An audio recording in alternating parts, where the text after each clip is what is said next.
ეთერში და როგორც გითხარით, გადაცემის ამ ნაწილში ჩვენ ვისაუბრებთ თემაზე არის თუ არა ივანიშვილი პუტინის მოკავშირე საქართველოში, როგორც იცით, ეს მოხდა ერთ-ერთ ანგარიშში ამერიკის კონგრესის და ამ დღეებში ერთ-ერთმა კონგრესმენმა თავისი სტატიაც გამოაქვეყნა, სადაც სწორედ ამაზე საუბრობს და აკეთებს აქცენტს იმაზე, რომ ივანიშვილი საქართველოში არის პუტინის მოკავშირე. ამაზე გვექნება დისკუსია. ნათია კობერიძე, ჟურნალისტი, ლადო ბოჟაძე, სამოქალაქო საზოგადოებისა და დემოკრატიის განვითარების ცენტრის ხელმძღვანელი. მოგესალმებით. მადლობა გადაცემაში. მონაწილეობისთვის გვექნება ასევე ჩართვა გიორგი რუხაძე, საერთაშორისო ურთიერთობათა სპეციალისტი ჩაგვერთვება. ნათია, შენგან დავიწყებ. რას ფიქრობ ამ თემასთან დაკავშირებით? რამდენად შეიძლება ვთქვათ, რომ ქვეყანას ყავს მართველი, რომელიც არის პუტინის მოკავშირე? პუტინის მოკავშირე არის პირდაპირ შეფასება, რომელიც გააკეთეს ამერიკელმა კონგრესმენებმა, მინიშნება ამაზე მანამდეც კეთდებოდა, ახლა ბოლო პერიოდში უკვე პირდაპირ ამბობენ, რომ ივანიშვილის პოლიტიკა არის სწორედ რუსეთთან, ასე ვთქვათ, რუსეთის ინტერესებთან თანხვედრაში. ახლა პუტინის მოკავშირეც ასეთი განმარტებაც გააკეთა 2016 წელს გააკეთა ჯერ კიდევ შეერთებული შტატების სადაზვერვო სამსახურმა გაფრთხილება თავის ანგარიშში იმის შესახებ, რომ საქართველოში შესაძლებელია პრორუსული ტენდენციების გაძლიერება ვიხილოთ, იყო ესეთი გაფრთხილებაც და როგორც ჩანს, ახლა საბოლოოდ ეს დადასტურდა ერთგვარად და ახლა ჩვენ საქართველოს მოქალაქეებს ამის არგუმენტები არსებობს. მათი არგუმენტებიც სხვადასხვაა და არგუმენტებზე მეც ძალიან ბევრი შემიძლია ვისაუბრო, რა არგუმენტები შეიძლება მოვიყვანოთ. ხო, პუტინის მოკავშირე რას ნიშნავს? ეს სულაც არ ნიშნავს, მაგალითად იყო ვიქტორ იანუკოვიჩის, უკრაინის ყოფილი პრეზიდენტის, მაიდნის შედეგად ქვეყნიდან გაძევებული ღია დეკლარირებული პრორუსი პოლიტიკოსის მსგავს რაღაც იპოსტასში და პირდაპირ ხელშეკრულებებს უფორმებდა რუსეთს, აძლევდა თქვათ ბაზას ხანგრძლივი ვთქვათ მოხმარებისთვის, ან უარს ამბობდა სწორედ რუსეთის ზეწოლით საერთაშორისო ვალდებულებებზე, საერთაშორისო მაგალითად იგივე ევროკავშირის ასოცირების ხელშეკრულების ხელმოწერაზე. აი ასეთი თქვათ ძალიან ღია ნაბიჯების მიუხედავად, ძალიან ბევრი მტკიცებულებაა იმისა, რომ 8 წლის განმავლობაში ქართული ოცნების წარმოებული პოლიტიკა ეს არის სწორედ რუსეთისთვის სასარგებლო უფრო და რაც თავარია ასე დგას საკითხი სამწუხაროდ დღევანდელ მსოფლიოში, რომ ის რაც რუსეთისთვის სასარგებლოა, საქართველოსთვის არის საზიანო. ძალიან ბევრი მაგალითის ჩამოთვლა შეიძლება. ჯერ ერთი რომ თავიდან ბატონმა ივანიშვილმა ღიად განაცხადა, რომ ის ყველაფერს გააკეთებს, რომ საქართველო აღარ იყოს საერთაშორისო არენაზე დასავლეთ პარტნიორებსა და რუსეთს შორის რაღაც თქვა დაპირისპირების საგანი, ეს შეიძლება ისე გაიგოს ახლა გონიერმა ადამიანმა, რომ რაღაცა მაქსიმალურად ეცადოს საქართველოში პოლიტიკოსი და მისი გუნდი, რომ აი ეს დაძაბულობა, პოლიტიკური დაძაბულობა შეენელდეს და ეს ნორმალურიც არის, როდესაც ხელისუფლებაში მოდის ახალი ძალა და ყველა პოლიტიკური ძალა, სადაც არ უნდა მოვიდეს, ხო, აი მეტად პოსტსაბჭოთა სივრცეში ვინც არ უნდა მოვიდეს, როგორი ღიად დეკლარირებული და ესეთი ძლიერი პოლიტიკური ეს ძლიერი დასავლური პოლიტიკური ღირებულებების ძალაც არ უნდა იყოს, ის აუცილებლად შეეცდება რუსეთთან, ასე ვთქვათ, ურთიერთობის გამოსწორებას. ხო, ეს გააკეთა ყველა, მათ შორის სააკაშვილმაც გააკეთა და არ ვიცი, ზელენსკის ვადის დასაწყისიც ასეთი იყო და მათ შორის ის მანამდე განცხადებებსაც ასეც აკეთებდა, მაგრამ შემდგომ ჩვენ ნახეთ ისეთი ნაბიჯები, რომელიც ჩემი აზრით მხოლოდ შეიძლება რუსეთს აწყობდეს და პირიქით აზიანებდეს საქართველოს. საქართველო ნამდვილად ჩაიხსნა ბოდიში. რამდენიმე ჩამოვთვლით, თორე ბევრი ჩამოვთვლა შეიძლება. ყველაზე მთავარი და დამაზიანებელი არის ის, რომ საქართველო მოიხსნა საერთაშორისო დღის წესრიგიდან.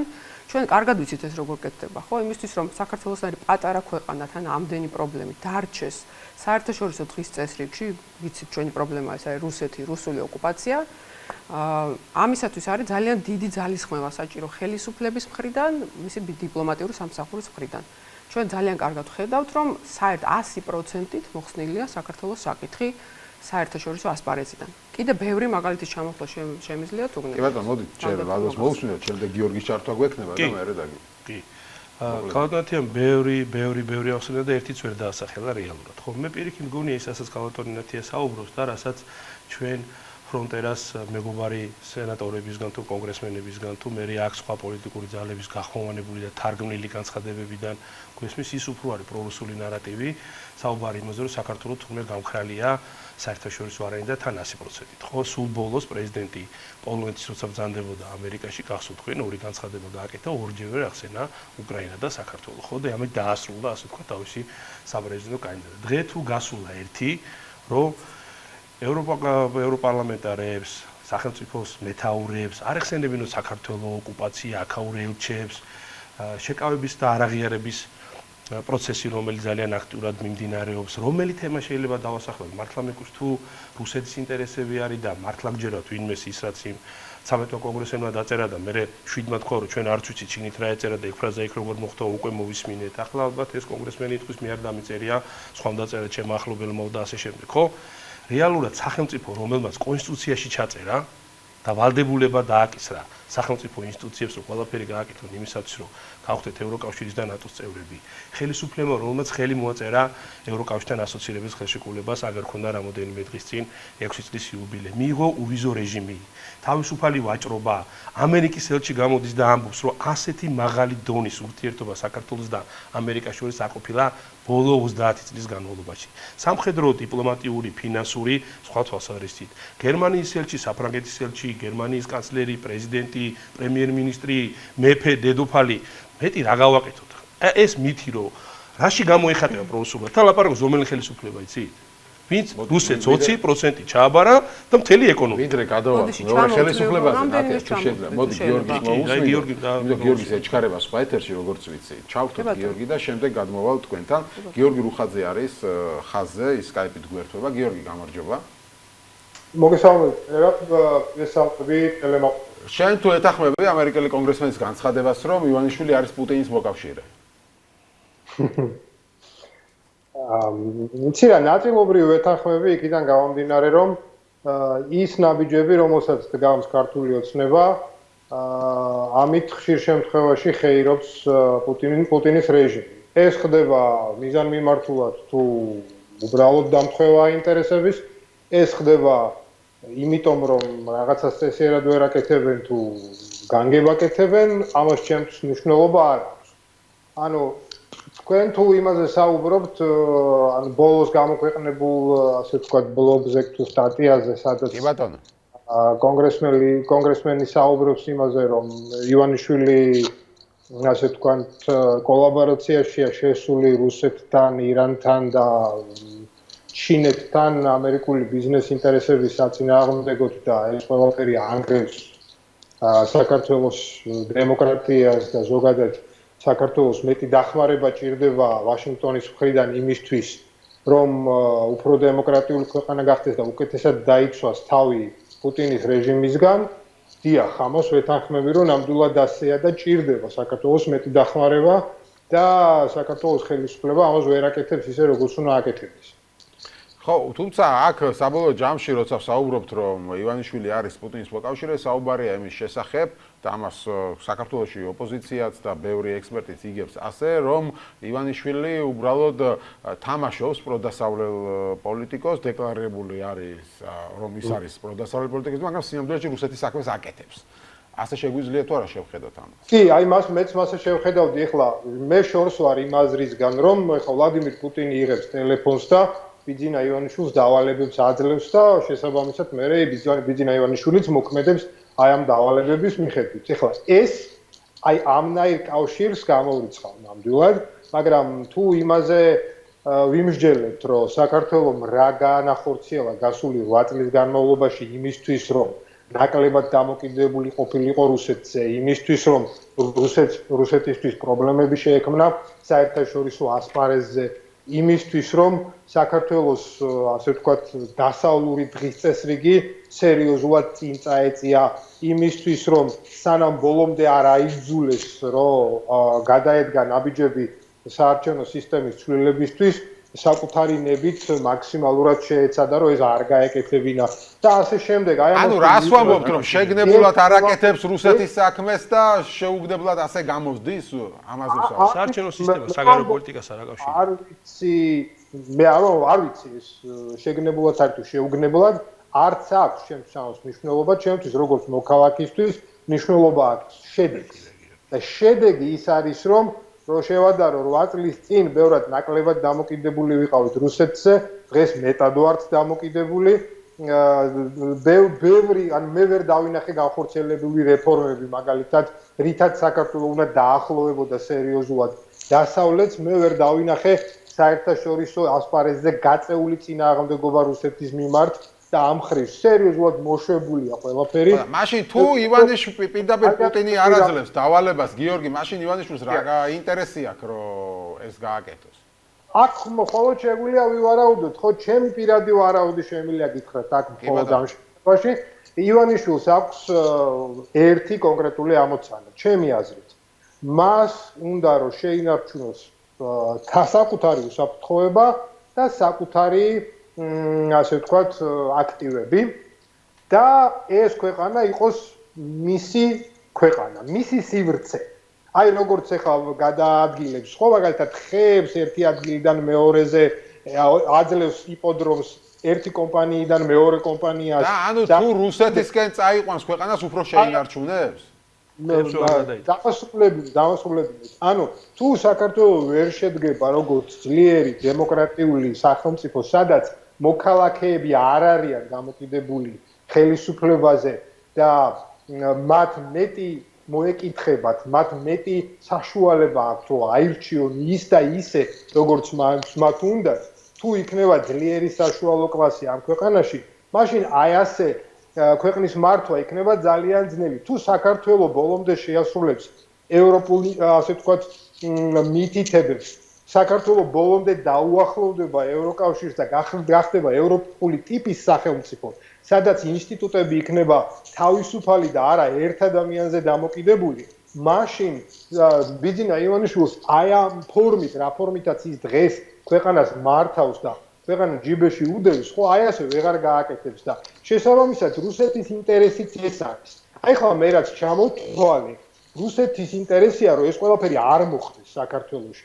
საქართველოს ვერ შედგეს დემოკრატიულ სახელმწიფოს. ვერ გახდეს. მაგრამ ასე მოდი გიორგი, ასე დავსვათ შეკითხვას. წინა ხელისუფლება იყო დემოკრატიული? წინა ხელისუფლება იმას თავისი პრობლემები არა, სხვა რამეს გეკითხები, ანუ წინა ხელისუფლებასთანაც ეს პრეტენზიები იყო, ძირითადად რომ ის მიდის ავტორიტარიზმისკენ და თუ ჩვენ ვამბობთ რომ ის ავტორიტარიზმისკენ მიდის ის პრორუსულია, მაშინ გამოდის რომ წინა ხელისუფლებას პრორუსული ყოფილა.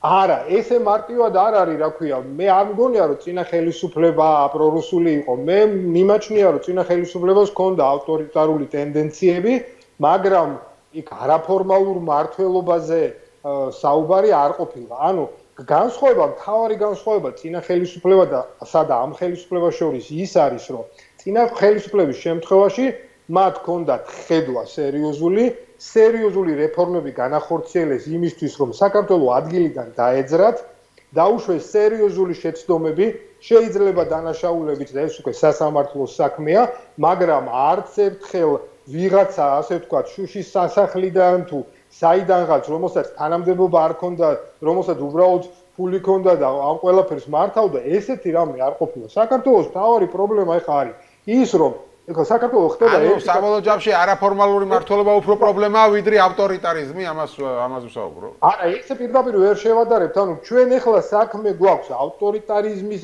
ელემენტებთანაც და არაფორმალურ მმართველობასთან და წინა შემთხვევაში გქონდა საქმე ავტორიტარიზმის ელემენტებთან.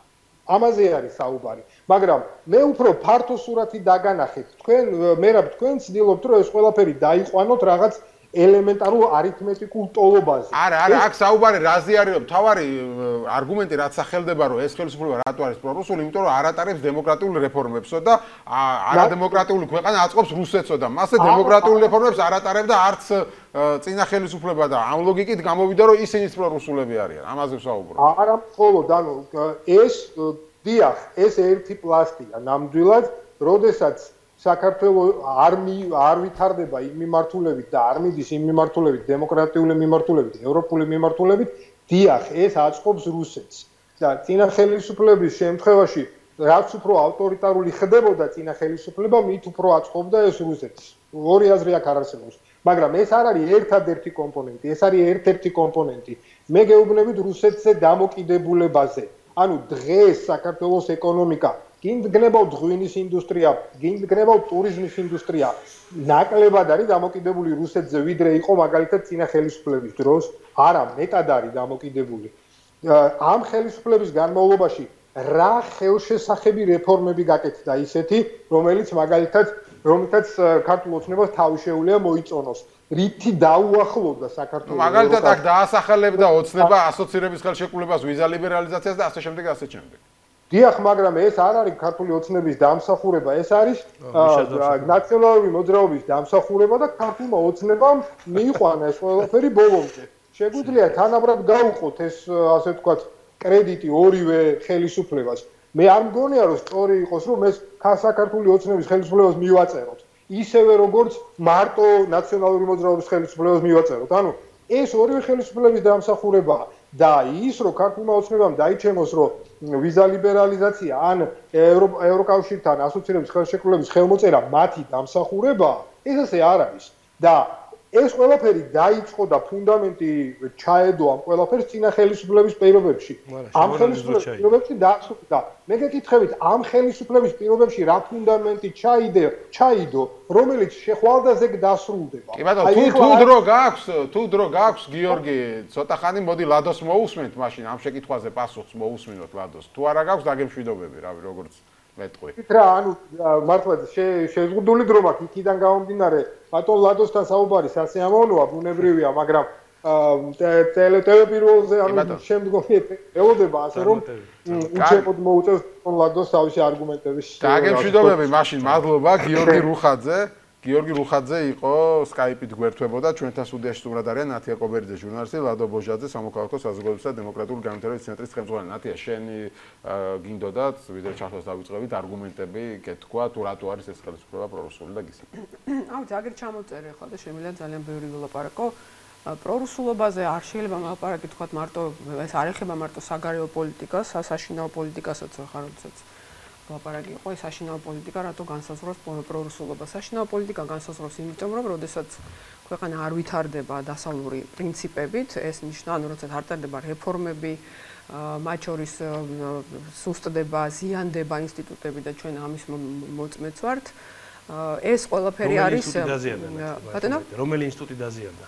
ყველა ინსტიტუტის სამთავრობო და პირველ რიგში ავიღოთ და მივყვეთ. აი ხალხი მისმენს და აინტერესებს თქვით რომ ინსტიტუტები დაზიანდა. რომელი ინსტიტუცია ლაპარაკი და ნახოთ დასუსტა თუ გაძლიერდა. ყველა გამოკითხვით, მაგალითად პოლიციის და სასამართლოს ნდობა იმაზე გაცილებით თუ არ ეს პოლიციის ნდობა კარგი იყო, ძალიან მაღალი იყო და ეხლა არის მკვეთრად შემცირებული. როდის როცა პოლიციელები ქუჩაში ხალხს ხოცავდნენ, მაშინ იყო მაღალი.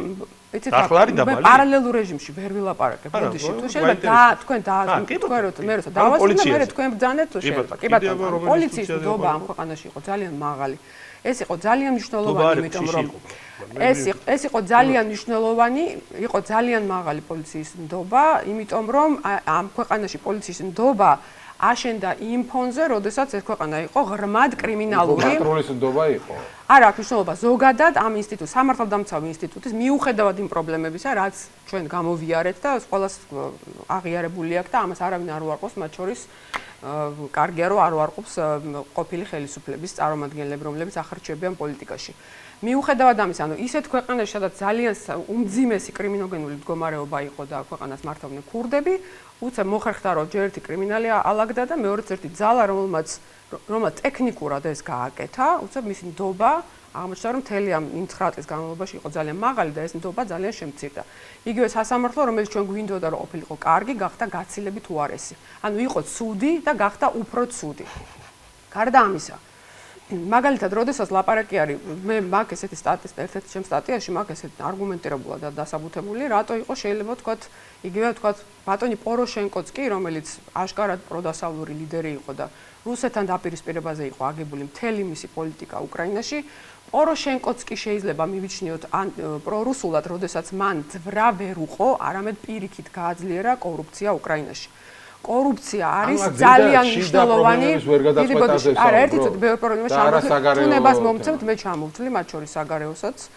როდესაც ქვეყანაში არის ძლიერი, როცა ძლიერდება კორუფცია და უკრაინისთვის ეს უდიდესი პრობლემაა მოგეხსენებათ, კორუფცია არის ფანტასტიკური საშუალება იმისთვის, რომ რუსეთმა თავისი ინტერესი გაატაროს, იპოვოს არხები, როგორ მოახდინოს გავლენა ბიზნესზე, პოლიტიკაზე და ასე შემდეგ. ამიტომაც კორუფციის შემცირება არის ერთ-ერთი უმნიშვნელოვანესი ფაქტორი და საქართველოში კორუფციის აღქმის ინდექსი მოგეხსენებათ, რომ მკვეთრად გაზრდილია სამწუხაროდ საერთაშორისო გამჭვირვალობა საქართველოს კვლევის მიხედვით. ხო, და არა ბორდერიზაციის საკითხი. ეხლა რამდენიც არ ვილაპარაკოთ, რომ თქვათ იქ 20% დაიკარგა, კი არ დაიკარგა, უბრალოდ გაიფორმა რუსეთმა, სწორედ იმის პასუხად, რომ იყო ძალიან მძლავრი პროდასავლური ხელისუფლება წინა ბორდერიზაციის საკითხს საერთოდ არ რეაგირებს ქართული ოცნება. და ეს არის ძალიან მტკივნეული პროცესი და ქართული საზოგადოება არის სისხლის ცრემლებით ტირის ყოველ საზღვრის გადმოწევაზე და ჩვენ ამის მოწევართ. სწორად საოკუპაციო ზონის გადმოწევა. აი ბოლო მოვლენები როგორი რეაქციაც ჰქონდა საქართველოს ხელისუფლებას იგივე გავრილოვის ღამეზე, ანუ გავრილოვის ღამის შედეგად რუსეთმა იგრძნო თავის შეურაცხყოფილად და ქართული ოცნება უმტკიცებდა ყველა თავისი გადაწყვეტილებით რუსეთს, რომ ის არ მისცემს ქართულ საზოგადოებას უფლებას ჭყალებში შეურაცხყოფა მიაყენოს ან რაღაცა თქვა ცუდად მოიხსენიოს რუსეთი და ზოგადად რუსეთის წინააღმდეგ აქ იყოს ესეთი საზოგადოებრივი მოძრაობა. მან საზოგადოება დასაჯა სწორედ რუსეთის წინააღმდეგ და რუსის სტუმრების წინააღმდეგ გამოსვლისთვის.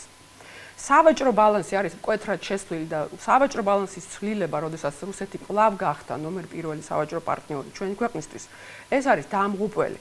ამასთანავე გამოქვეყნდა ასევე ის, რომ რუსული კომპანიები იგებენ თურმე სახელმწიფო ტენდერების, მე მგონი 30%-ს, ეს არის ასევე ძალიან შემაშფოთებელია, რა უნდა რუსულ კაპიტალს, ან რუსულ ბიზნესს, ან რუსულ კომპანიებს როგორ შეიძლება ვანდოთ ჩვენი სახელმწიფო ფული. აქ უკვე თავისუფალ ბიზნეს და სავაჭრო ურთიერთობებზე კი აღარ არის ლაპარაკი, რომელიც მე მომხრება, რომ იყოს თავისუფალი და ეს არის საქართველოს მიერ ნაკისრი ვალდებულება მსოფლიო სავაჭრო ორგანიზაციაში რუსეთისთვის ხმის მიცემის გამო. ამას მე არ ვეწინააღმდეგები და აგერ კი ბატონო რუსული კომპანია არის დღემდე თბილისის ელექტრომომარაგებაში და ხედავთ რომ არანაირად აქ ჩვენი ქვეყნის ინტერესი არ ზიანდება. მაგრამ აი ეს არის ძალიან შემაშფოთებელი, როდესაც აი ესეთი ეს არის საგარეო პოლიტიკაზე ხო საერთოდ ლაპარაკი ზედმეტია. ესე იგი უკრაინა, რომელიც 2014 წლის შემდეგ საერთოდ დასავლეთის რეაქცია მკვეთრად შეიცვალა, არა მარტო რუსეთის შეფასებაში, არამედ დასავლეთმა ბოდიშებიც კი ნახეთ ჩვენ ცნობილი პოლიტიკოსების, მათ შორის კონდოლიზა რაისის, მათ შორის ნატოს ყოფილი გენერალური მდივნის, რომ საქართველოს პოლიტიკა მათ სწორად ვერ გაიგეს, ვერ შეაფასეს, საქართველო დაიკარგა როგორც ძალიან პატარა და სუსტი ქვეყანა, რომელსაც ყავდა გამაღიზიანებელი დასავლეთისთვის ესეთი ზედმეტად აქტიური ლიდერი სააკაშვილის სახით. რომ საქართველო, რომელიც აღიზიანებდა და რაღაცა ვერ იჯერებდნენ, რომ საქართველო შეიძლება მართალი ყოფილიყო რუსეთთან მიმართებაში, უკრაინის შემდეგ, ანუ უკრაინის ანექსია, ოკუპაციის შემდეგ ეს შეკითხვები საერთოდ აღარ დარჩა. უკრაინის თემა გუგუნებს საერთაშორისო მსოფლიო არენაზე და იმის მაგივრად, რომ ქართულმა პოლიტიკოსებმა, რომლებიც რუსეთს ახლა აქვთ ხელისუფლება, ეს გამოიყენონ აქტიურად საქართველოს ინტერესებში, ამას არ აკეთებს. რატომ არ აკეთებს ამას ბიძინა ივანიშვილის რა თქმა უნდა მითითებით არ აკეთებს ქართული ოცნება. მიგანიშნათ გიორგიმაც, მეც ასევე მაქვს ეს ჩემი ახსნა და ნაწილობრივ ვიზიარებ გიორგის ნათქვამს, ბიძინა ივანიშვილს არ სურს თავის ეზოში პრობლემები. მას მიაჩნია, რომ რაც მეც და სადაც რუსეთი მიაწვება, მან უნდა დათმოს, იმიტომ რომ მას ეშინია რუსეთის, ამ შიშს ეწირება ჩვენი სახელმწიფო ინტერესი. და იმ შიშის გამო უკაცრავად მის ეზოში არ ჩამოვარდეს ხუმბარა. აი რაღაცა ესეთი შიში აქვს. ანუ ივანიშვილს ეშინია ხელისუფლების დაკარგვის, ერთი გიორგი ამას ამბობდა რუხაზე, მეორე არის არაფორმალური მმართველობა და ეს რუსეთი უფრო მოითმენს ამას ვიდრე დასავლეთი ასეთ რაღაცას და პლუს მას ეშინია რომ რუსეთი მერე მოდი მივყვეთ ბოლოთი დავიწყოთ რაც ხალბატონმა რათი ახსენა რომ როგორც კი მოაწვება რუსეთიო თმოვსო და ამ ქვეყნის ტერიტორიები ვინ დათმო, ვინ ჭამდა გასტუქს და ვინ დაფორთხავდა გორში. ჩვენ ვნახეთ. ვინ ჩააბარა ტერიტორიას. ეხლა შეეხება ბორდერიზაციას. 2012 წლამდე თქვენ ბორდერიზაციის შესახებ არაფერი ხსენიათ, ხალბატონათია? 2012 წლამდე ბორდერიზაციას ვერ ბედავდნენ. ვერ ბედავდნენ. და 2008-ში რა მოხდა? ანუ არ ხსენიათ. თქვენ ამბობთ რომ 2012 წლამდე ბორდერიზაცია არ ყოფილა და სააკაშვილი რომელიც დაფორთხავდა გორში და 22% გადაუფორმა რიულ და სამართლებრივი საფუძველი შექმნა. დღეს ჩემ ქვეყანაში რუსეთი თქვენი დამსახურებით ორ სახელმწიფოს კიდე წარმომადგენელი და არც ნაციონალური მოძრაობის, არც წინა ხელისუფლების, მე ვარ დამოუკიდებელი. ხოლაპარაკობთ ვერ გაბედა. დამოუკიდებელი. ანუ თქვენ ამბობთ რომ ომი გაუბედა საქართველოს და წაიღო სამხრეთ ოსეთის ტერიტორია და სამაჩავლო და მერე ვერ გაბედა ბოდიძარჭობა და არ გახსოვთ ასე თქვენ არის ხო ბორდერიზაცია ვეღარ ალენჯი ხაში რომ გამგებელი მოყლეს. ეს ტერორისტული აქტი თქვენ არ გაგიგია. ეს არის ახლა რო ხარ დამშვიდებული რომ დენიაგე რუსეთის არისო, ვინ მიცა ხო არიცი თელასი რუსეთს? კარგი არა შუქირობა და საფრთხეები არა გვაქვს. არაფერი ამაში ცუდი არ. თქვენ რატო არ წაიღეთ? და გაზი რო შემოდის ახლა 100%-დან 5% რო არის, 5% რო არის რუსეთის ეს საგანგაში. და 100% ენერგეტიკა რუსეთში აბარე საშიში არ არის? გიორგი ქვიათ ხო? ლადო, ბოდიში. ლადო, რატომ არ წაიღოთ თქვენმა ხელისუფლებამ ყველა ის რუსული კომპანია უკან ნაციონალიზაცია რატო არ გააკეთეთ? ნაციონალიზაცია უნდა გავაკეთოთ, ვენესუელა ვარ? არა. ასე აქ გონია, თქვენ ასე ხმართავენ ევროპული სახელმწიფოები ქვეყნებს? გერმანიას არ კითხავთ რატო არ აკეთებს ნაციონალიზაციას რუსული კომპანიების და გაზის? ნაციონალიზაცია და მე ხელახლა გაყიდა.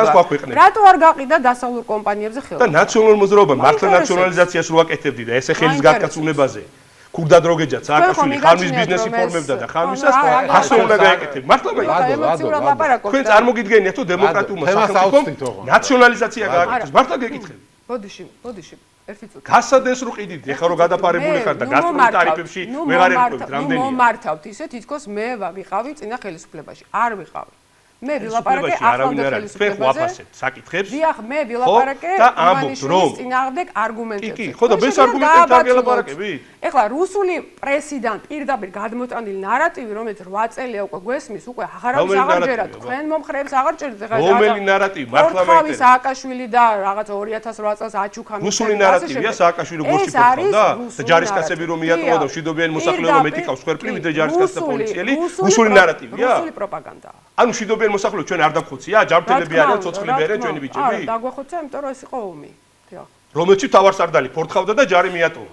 ეს არის აი ეს ფორთხავი, თავარსარდალი არის რუსული პროპაგანდა. ანუ გორში სააკაშვილი ფორთხავი არ გინახავთ თქვენ? დამონტაჟებული ეს კადრები? ჯერ ერთი არ ფორთხავ. არ გინახავთ, ხო მართლა მაინტერესებს? ყუილია. არა, არ საფრანგეთსავდა და კუშნერი არ მიატოვა საფრანგეთის საგარეო საქმეთა მინისტრი თვითმფრინავის გადაფრენას.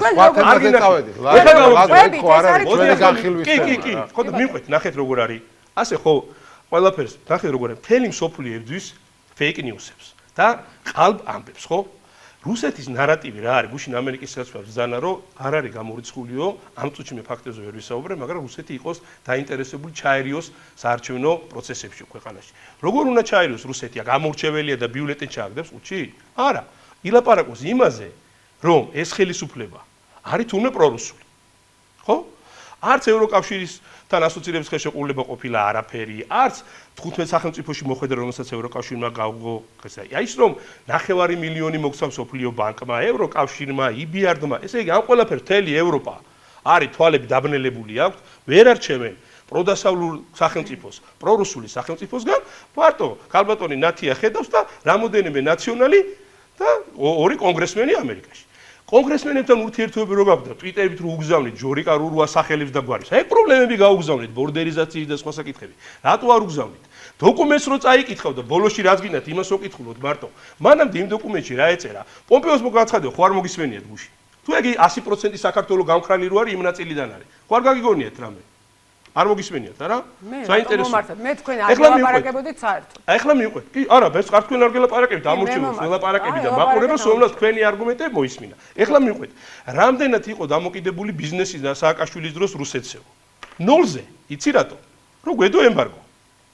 და ახლა რუსეთში ჩვენ რო ექსპორტი გაგვაქვს და ფრენები აღდგა და ეკონომიკური ურთიერთობები დაალაგდა და ამ პოლიტიკის წყალობით ჩვენ 8 წელია მშვიდობა გვაქვს ქვეყანაში და სტაბილურობა ამ თვალსაზრისით. და ღია ცეცხლი არ ქონია რუსეთის მხრიდან გახვდით და მშვიდობის ინდექსში წინ წავიწიეთ. ამაში თქვენ თუ ფიქრობთ რომ ცუდია? ნახოთ რა შეიძლება. გიორგი რუხაძე ამბობდა რომ უფრო ვართო დამოკიდებული რუსეთზეო. უფრო ვიქნებით, იმიტომ რომ 0-დან როცა გაჩნდება ბაზარი რუსეთში, იქნებით დამოკიდებული იმ ნაწილზე, რამდენიც იყოს. არ ვიყოთ რუსეთზე დამოკიდებული, დავხუროთ რუსული ბაზარი? კი ბატონო, არ იქნება პრობლემა. სხვა ბაზრებიც გვაქვს და იქაც გავართ, მაგრამ რუსეთის ბაზრის გარდა ჩვენ ევროპის ბაზარზე გასულები არა ვართ, ჩინეთზე და სხვაგან. როცა გაქვს 0, ხარ დამოკიდებული 0-ად. როცა გაქვს 10% ექსპორტი, ხარ 10%-ად დამოკიდებული. მარტივია. ეხლა ინსტიტუციებში მე მეგონა ალბათ პარლამენტს ახსენებდა, ხო, რომელზეც რა ვიცი რაც არ ვილაპარაკეთ და კლასიკური საპარლამენტო მოდელზე გადავედით, როგორც იქნა, შეიცვალა რეგლამენტი, კონსტიტუცია, ბევრი სხვა რამე და საპარლამენტო მოდელზე იმიტომ კი არ გადავედით, რომ სააკაშვილი მესამეჯერ პრეზიდენტი ვეღარ გახდებოდა. პუტინსაც რო ვერ მიბაძე, ისიც რო ვერ გაბედა, რომ გადამდგარი იყო და სხვანაირად ემართა ეს ქვეყანა. რომ მოიწყო კარგად კონსტიტუცია, რომ პრემიერ-მინისტრი გავხდარიყო, კი ვნახეთ, ვინ გახდა მერე სინამდვილეში პრემიერ-მინისტრი, ხო? პოლიციაო, დობა ქონდა პოლიციას თურმე რომელიც ხალხს ქუჩაში ხოცავდა და დღეს არ აქვს პოლიციას დობა რომელიც ყველაფერს აკეთებს იმისთვის დაწყებული საზღვრიდან დამთავრებული რა ქვია ზებრაზე ადამიანის გადაყვანის ხო სასამართლო ქალბატონათია ძალიან გთხოვთ ნახეთ 55 წაგებული საქმე სტრასბურგის ჩვენი მოქალაქეები საქართველოს წინააღმდეგ და ამ შემთხვევაში ნაციონალური მოძრაობის დროინდელი საქართველოს წინააღმდეგ რას უშვებოდა საკუთარ მოქალაქეებს მაშინდელი ხელისუფლება და მარტივად წაიკითხეთ რუსთავი 2-ის საქმე, არა იმიტომ რომ ქონებრივ დავაზია საუბარი, არამედ სადაც წერია შავი თეთრზე, რომ მათ არ დაერღვათ სამართლიანი სასამართლოს უფლება. ვის მათ? გვარამიას და დანარჩენებს, რომლებმაც თორსა რუსთავი 2 დაიბრუნა ნამდვილად მეპატრონე. ერთ დღეს მე 2 ტელევიზია გახდეს და თქვენი ტელევიზია რა დღეში იყო ნაციონალური მოძრაობის დროს. პრესის თავისუფლების ლადო ინდასო დაგვადეს 29000 ლარის გამო, როცა იმედს 5 მილიონი აქვს გადანაწილებული. კი და რუსთავსაც აქვს გვარამიას დროინდელი დატოვებული ვალი. ჩვენ ამის გამო ინკასოს გვადებენ. ხო, ბორდერიზაცია ვახსენეთ, ენერგორესურსები ვახსენეთ აქ ჩვენ, ხო, არაერთხელ თქვით. ახლა გუშინ გამოვიდა მედვედევი და თვითონ გუსაყვედურა, რომ ამერიკამ, ბრიტანეთმა, უკრაინამ და საქართველომ გაეროს რეზოლუცია ჩააგდეს, რომელიც ითვალისწინებდა სანქციების შერბილებას რუსეთში. ეს გაუკეთებია პრორუსულ ხელისუფლებას. კიდე გავიგოთ რა გააკეთა პრორუსულ ხელისუფლებამ? ამერიკული ინვესტიციები რო არის თურმე აქ შევიწროებული ფრონტერას. ორი შენობა რო არ დაუდგია იქ და ფრონტერას რო კითხო ვენესუელაზე, რუსეთზე მეტი გაზი გვაქვს, ყატარზე და ირანზე ერთად ამ დროს 1 ლიტრი ნავთობი ვერ იპოვოთ, 1 კუბამეტრი გაზი. ამას კი არ დარდობენ. ის დარდოს ფრონტერას ერთად და ამათგან ერთხელ ვერ გაიგებ რომ იმ ფრონტერას ერთ წელი ხელფასი არ გადაუხდეთ ჩვენი მოქალაქეებისთვის და ოპიკმა იცით რომ 50 მილიონი ჩადო ფოთის სპორტის გაღრმავებაში წმინდა ამერიკული ინვესტიცია. ხო და ამიტომ ამბობთ რომ ვილაპარაკოთ პრორუსულია მივხვდეთ ფაქტი. გვაქვს რეკლამა მცირე და რეკლამის შემდეგ შევაჯამოთ ჩვენი საუბარი, დავბრუნდებით რამდენიმე წუთში.